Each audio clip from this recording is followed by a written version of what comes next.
Olá. Muitos de nós da área jurídica não se dá conta do vínculo que a nossa profissão tem com a democracia e com a luta que está por trás da democracia que nós usufruímos hoje. Eu fui durante muitos anos professor de Fundamentos de Direito Público, que era uma matéria que tinha por objetivo, no primeiro ano, levar essa consciência para os alunos, mas estudando direito, tratando de temas jurídicos. Não era exatamente uma aula de política, mas era inevitável que nós fizéssemos esse vínculo. Então isso é muito forte para mim. E talvez muitos dos que me assistam tenham sido meus alunos nessa matéria de Fundamentos de Direito Público. E nessa matéria, muitas vezes, nós discutimos casos. E um caso que sempre marcou muitos alunos foi o caso Herzog, que era o julgamento pela Justiça Federal do processo movido para o reconhecimento da responsabilidade do governo federal na tortura e assassinato covardes do jornalista Vladimir Herzog em 1975 em instalações militares em São Paulo, que durante muitos anos acabou sendo um episódio oculto, protegido por aqueles que deveriam desvendar. E a Justiça Federal se incumbiu de julgar esse caso e estampar para sempre, para a história do Brasil, um episódio muito significativo de um período terrível da história do Brasil. O da ditadura, da anarquia que o Brasil viveu, anarquia militar, inclusive, e a ditadura que causou efeitos tão terríveis, sociais, políticos e econômicos também para o país. Em 1975, eu era um garoto. Quando ocorreu o assassinato do Vladimir Herzog, marcou-se uma missa, um culto ecumênico, mas na Praça da Sé, na Catedral da Sé. E aí começaram as ameaças daqueles mesmos que tinham assassinado os Vladimir Herzog para que a população não fosse prestigiar esse ato. Foi aquilo que me provocou. Eu preciso estar lá.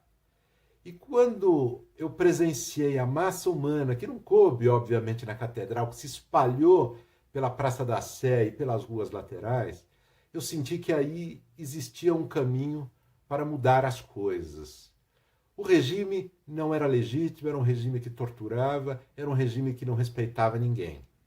Mas havia uma força ali naquela praça, e era a união de diferentes políticos, de diferentes religiões, em torno de valores. Valores legitimam. E muitas vezes eu tive que voltar na minha vida à Praça da Sé em torno dos mesmos valores. Alguns anos depois eu já era professor de direito, já estava casado.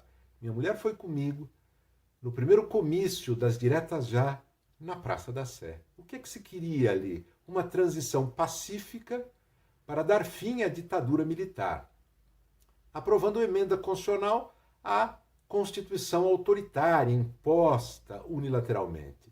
Mas nem isso se conseguiu, porque era um regime que queria proteção para si, não tinha ideias, não podia conquistar a população, não podia ter eleição direta e também não queria os seus crimes revelados, como a corrupção, que nunca foi tão forte na história do Brasil quanto naquele período e que era ocultada pela censura à imprensa, pela impossibilidade da imprensa investigar, pela inexistência de um Ministério Público livre e pelas pressões em cima do Poder Judiciário para impedir qualquer punição e qualquer investigação. Esses episódios marcaram a minha vida e acabaram fazendo com que eu optasse pelo direito público. E não me arrependi, porque isso me manteve vinculado a esses valores. E por quê? Porque o Brasil fez uma opção logo depois de ser derrotado naquela luta pacífica pelas diretas já, mas fez uma opção, união para construir um pacto. Que pacto foi esse? O Pacto Constitucional de 1988. Não foi só uma Constituição nova que surgiu ali. Fez-se uma Assembleia Constituinte. E nessa Assembleia estavam representantes de todas as ideias. Tinha esquerda, tinha direita, tinha conservador político, tinha religioso, tinha tudo. As pessoas fizeram o seu jogo, apresentaram suas ideias, negociaram, demorou a Constituinte. Quase 2 anos de embate para que saísse a Constituição de 88. E a Constituição de 88 não é perfeita, não. Era uma Constituição de contingências, de um momento. Mas algo a Constituição conseguiu representar, e algo tem nela, são as regras do jogo da democracia. A Constituição precisava mudanças nos anos posteriores. Não houve dificuldade nenhuma em fazer essas mudanças. Bastou seguir o que ela própria previa, emendas constitucionais. A Constituição não se muda em cima de um cavalo gritando ofensas aos outros. A Constituição se muda com ideias. Quem tem ideias faz uma emenda, apresenta ao Congresso Nacional, procura apoio, vai à população, explica. Os governos fizeram isso. Os diversos governos do Brasil, de várias orientações políticas, fizeram reformas previdenciárias constitucionais. Não foi fácil, não. Havia muita oposição, muita dúvida, muita insegurança, pois as reformas constitucionais acabaram sendo feitas. Com paciência cívica, é possível apresentar, defender ideias, negociar. Foi feita uma grande mudança na Constituição, que gerou uma ação de governo muito forte no final da década de 90, em torno da desestatização, da privatização de empresas estatais que haviam sido criadas durante o regime militar e que depois se provaram um mau caminho para o país. Pois bem, foi preciso aprovar emendas constitucionais e o governo foi lá, aprovou várias emendas, discutiu com o Congresso, discutiu com o país, negociou e as emendas foram aprovadas. Aliás, depois o governo fez leis, foram leis difíceis, importantes, telecomunicações, mudou completamente o sistema de telecomunicações brasileiros. E se hoje nós estamos nos falando aqui pela via digital, é porque o regime democrático brasileiro acabou com o sistema estatal nas telecomunicações. Mas como é que ele fez isso? Alguma imposição maluca? Não. Emenda constitucional, lei, votada no Congresso e depois processos de privatização. Vocês acham que tudo isso foi fácil? Não foi, não.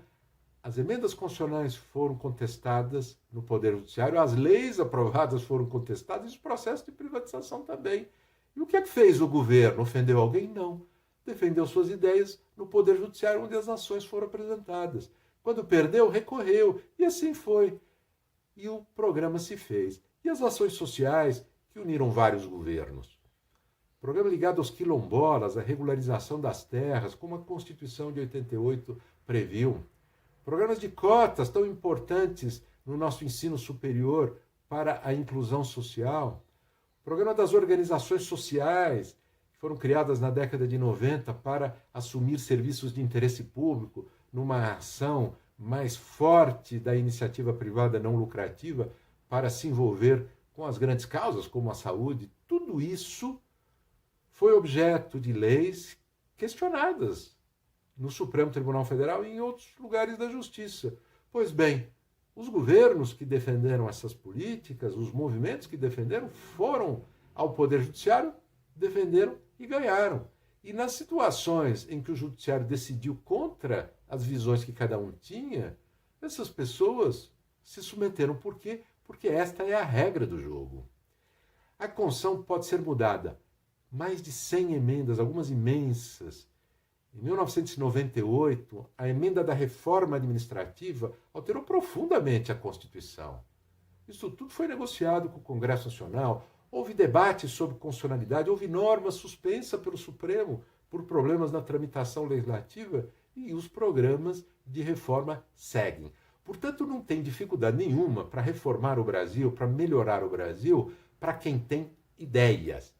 E segue os caminhos institucionais que a Constituição aponta e que são caminhos que nos respeitam, isto é, que todos nós podemos negociar, conversar, divergir e nós podemos pactuar as nossas mudanças. O Pacto Constitucional de 1988 é um pacto para mudar sempre, mas segundo certas regras, não por meio de arbítrio ou por meio da vontade individual. A Constituição de 88 só não pode mudar com relação às cláusulas pétreas. Uma delas é a separação de poderes. Portanto, o Poder Judiciário e o Poder Legislativo sempre serão órgãos de Estado fundamentais para organizar o exercício do poder não arbitrário, não corrupto e por aí vai. Agora, aqueles que querem proteção para os seus crimes, evidentemente não querem se submeter a controle judicial, não querem se submeter a controle nenhum. Portanto, não querem separação de poderes, não querem judiciário livre. Aqueles que não têm ideias e que defendem que o bom programa de governo é a vontade pessoal para fazer qualquer loucura, esses não podem ir ao Congresso Nacional, porque não tem nada a defender, não tem nada a negociar com a sociedade brasileira. Quem tem, respeita a separação de poderes e muda as coisas. Outro ponto fundamental das cláusulas pétreas da Constituição são os direitos individuais. Direitos e garantias individuais não podem ser eliminados. Isso é importante. E aqueles que defendem a tortura não aceitam direitos individuais, querem direitos para si. O direito, inclusive, de ofender os outros, caluniar, difamar, de torturar. Mas ninguém mais tem direitos. A Constituição não é assim. A Constituição garante direitos a todo mundo, garante a igualdade, o respeito, as diferenças.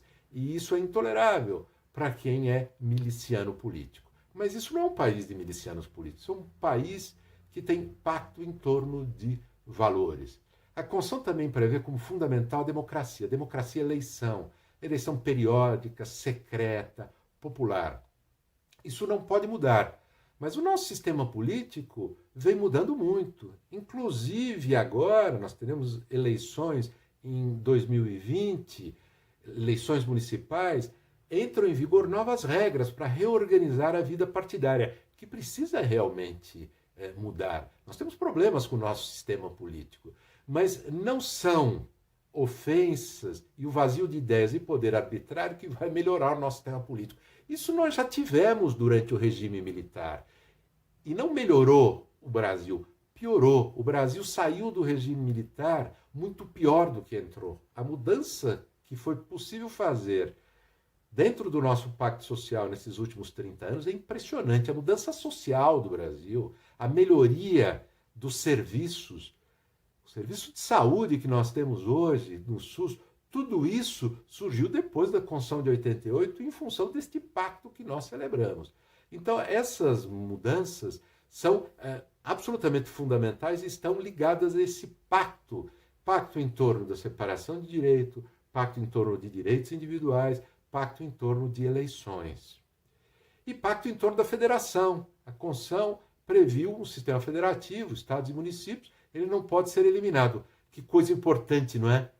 Ainda bem que nós temos câmaras de vereadores, assembleias legislativas, prefeitos, governadores, para dar equilíbrio a essa nossa federação, especialmente no momento em que o governo federal parece tomado por irresponsáveis, por pessoas que não têm compromisso nenhum, a não ser consigo mesmo. A Constituição, portanto, ela é mais do que o seu conteúdo específico, que esse pode mudar. A Constituição de 88, e era isso que eu discutia sempre com os meus alunos na matéria de Fundamentos de Direito Público, é um pacto em torno de regras fundamentais, as regras que nos unem. E essas regras é que formam a nossa democracia e formam o sucesso do nosso país.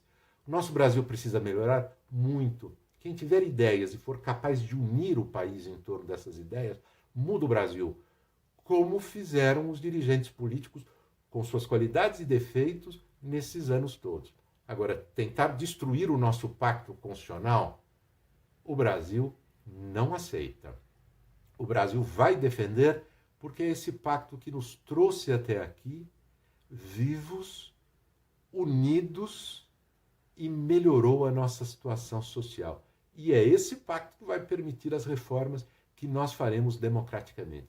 E é esse pacto que vai permitir que se puna aqueles que tentam destruí-lo. Nós estamos unidos nisso sempre.